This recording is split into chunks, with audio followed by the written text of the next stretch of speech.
Violinist Balabhaskar വിട പറഞ്ഞിട്ട് 6 വർഷം. അപകടമരണവുമായി ബന്ധപ്പെട്ട ദുരൂഹത നിലനിൽക്കുന്നു. ബാലഭാസ്കറിനൊപ്പം സഞ്ചരിച്ചിരുന്ന ഭാര്യ ലക്ഷ്മി ഇതുവരെ പ്രതികരിച്ചിരുന്നില്ല.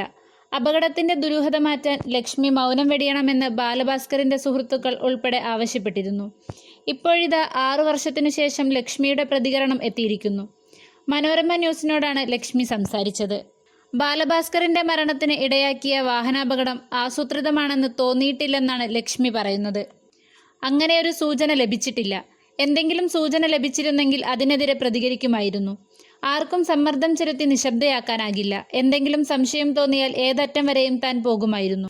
അർജുൻ മൊഴി മാറ്റിയത് ഞെട്ടിച്ചെന്നും ലക്ഷ്മി പറഞ്ഞു. വാഹനാപകടം നടക്കുമ്പോൾ വാഹനം ഓടിച്ചിരുന്നത് ഡ്രൈവർ അർജുൻ തന്നെയാണ്. ആശുപത്രിയിൽ ചികിത്സയിൽ കഴിയുന്ന സമയത്ത് അർജുൻ തന്നെ ഇക്കാര്യം ബാലഭാസ്കറിന്റെ സുഹൃത്തുക്കളോട് പറഞ്ഞിരുന്നു. ഉറങ്ങിപ്പോയതുകൊണ്ടാണ് അപകടം സംഭവിച്ചതെന്നാണ് കരഞ്ഞുകൊണ്ട് അർജുൻ പറഞ്ഞത്. അപകടശേഷം അവസാനമായുള്ള ഓർമ്മയിൽ ഡ്രൈവർ സീറ്റിൽ അർജുൻ പകച്ചിരിക്കുന്നതാണ് താൻ കണ്ടത്. പിന്നീട് അർജുൻ മൊഴി മാറ്റുകയായിരുന്നു. ആദ്യ ദിനങ്ങളിൽ കുറ്റസമ്മതം നടത്തിയ അർജുൻ പിന്നെ ആര് പറഞ്ഞിട്ടാണ് മൊഴി മാറ്റിയതെന്ന് അറിയില്ല. ബാലു മരിച്ചു, താനും ജീവനോടെ ഉണ്ടായേക്കില്ലെന്ന് കരുതി സ്വയം രക്ഷപ്പെടാനാകണം അർജുൻ മൊഴി മാറ്റിയതെന്നും ലക്ഷ്മി പറഞ്ഞു. ആരുടെയും സമ്മർദ്ദത്തിലല്ല തൃശൂരിൽ നിന്ന് യാത്ര പുറപ്പെട്ടത്. ക്ഷേത്ര ദർശനം കഴിഞ്ഞ് മടങ്ങാൻ നേരത്തെ തന്നെ തീരുമാനിച്ചിരുന്നു.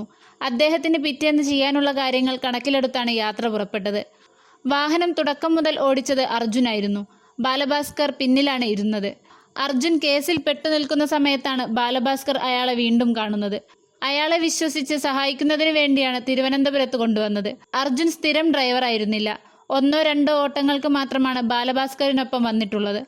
കാർ ആരും ആക്രമിച്ചിട്ടില്ല. അപകടശേഷവും ബാലഭാസ്കർ സുഹൃത്തുക്കളോടും ഡോക്ടർമാരോടും സംസാരിച്ചിരുന്നു.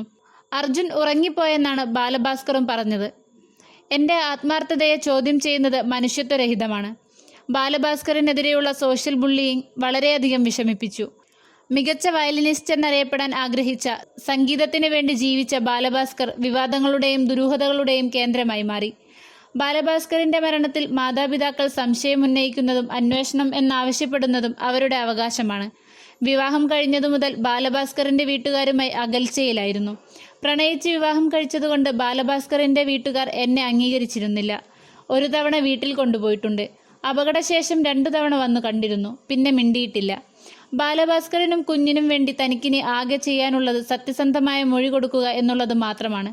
അത് താൻ ചെയ്യും, ലക്ഷ്മി പറഞ്ഞു. ഇതുവരെയുള്ള അന്വേഷണത്തിൽ തനിക്ക് വിശ്വാസമുണ്ടെന്നും ലക്ഷ്മി വ്യക്തമാക്കി.